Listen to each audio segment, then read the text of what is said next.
Welcome back to another video, guys. Today's video we actually showing you on how to adjust the contrast on an image in Photoshop.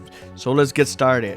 We make sure the Photoshop application is on top. So we actually click on image, we click on adjustments, brightness and contrast. That will adjust the second one. If you missed on how to do adjust the brightness, there'll be a video in the cards up above, so make sure you actually watch that if you want to know more about how to adjust the brightness on the proper settings I suggest.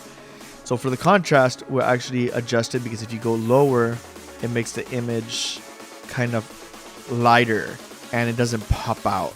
So if you adjust it brighter, it makes the image stand out a lot much clearer. As you not that clear, it's more like the brightness on it. It pops the image out on that quality. I like to increase the quality just a fair tad bit, not to look like a cartoon or to make it look too much fake, because it starts off at 0, as you could see.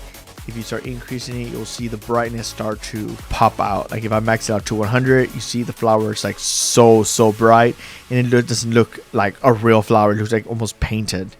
So let's go ahead and adjust it back to maybe like a 12, and let's do on preview.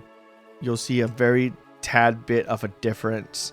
So if you want to make it brighter, let's do a 40 to see the difference.